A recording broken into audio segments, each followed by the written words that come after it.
La fin du monde, c'est quoi? La semaine dernière, ou les 2 dernières semaines, je vous en parlais en termes de triomphe. Le triomphe du Christ, la royauté du Christ. Et aujourd'hui, quand on lit l'Évangile,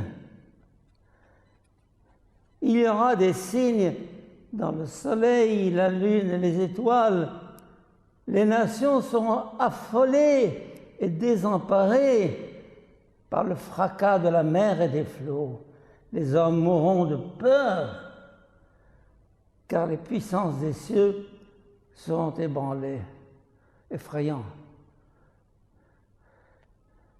Effrayant. Si bien que le mot apocalypse, qui signifie révélation, dont je parlais justement les 2 dernières semaines, la révélation du triomphe du Christ, vainqueur de la mort et du péché, devient maintenant un événement tragique. Alors, la fin du monde, cataclysme ou apothéose? Les deux. Les deux, parce que les deux sont inséparables. Ce qu'on appelle un cataclysme, c'est les douleurs de l'enfantement qui accompagnent une naissance qui est un événement merveilleux, heureux, qu'on célèbre dans la joie, et précédé par les affres de l'enfantement de la maman.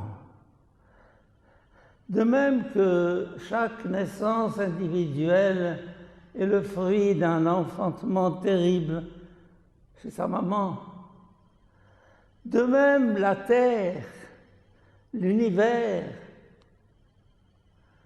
doit lui aussi vivre une agonie, l'agonie d'un enfantement, pour que les cieux nouveaux et la terre nouvelle apparaissent. En d'autres termes, mes chers amis,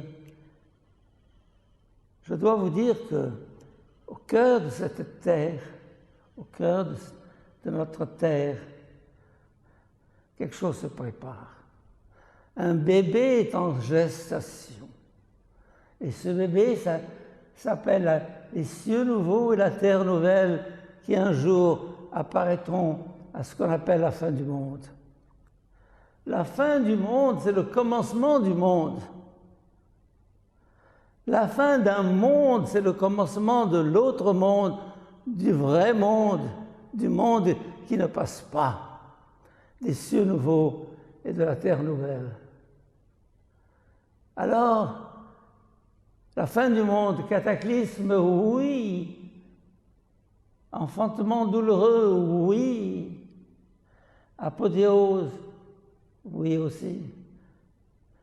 L'un étant la condition de l'autre. Passage obligé, comme on dit. Et c'est cet aspect d'espérance qui doit l'emporter,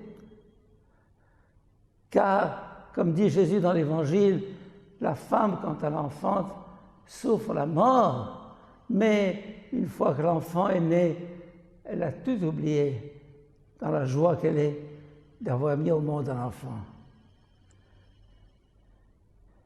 Et c'est ce que nous attendons.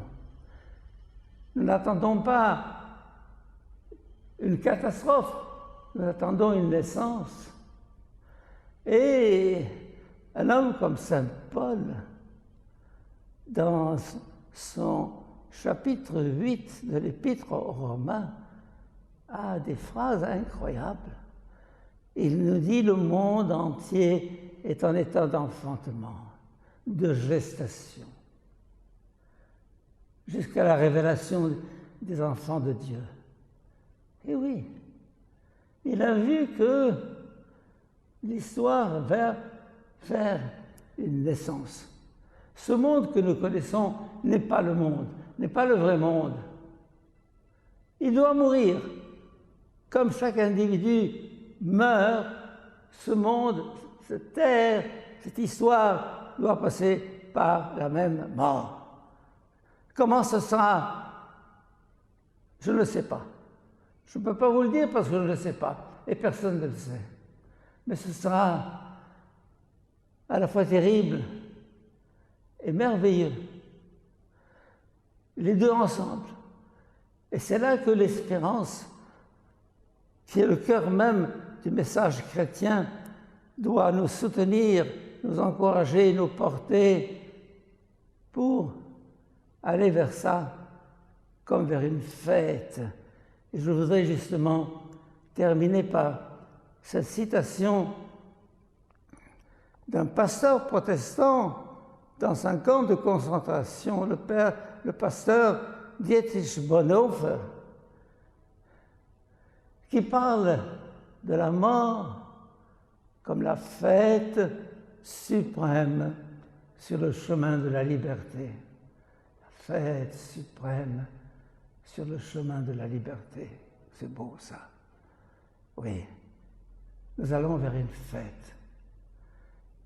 Et cette fin du monde, c'est le commencement d'une éternité de vie, de joie et de bonheur.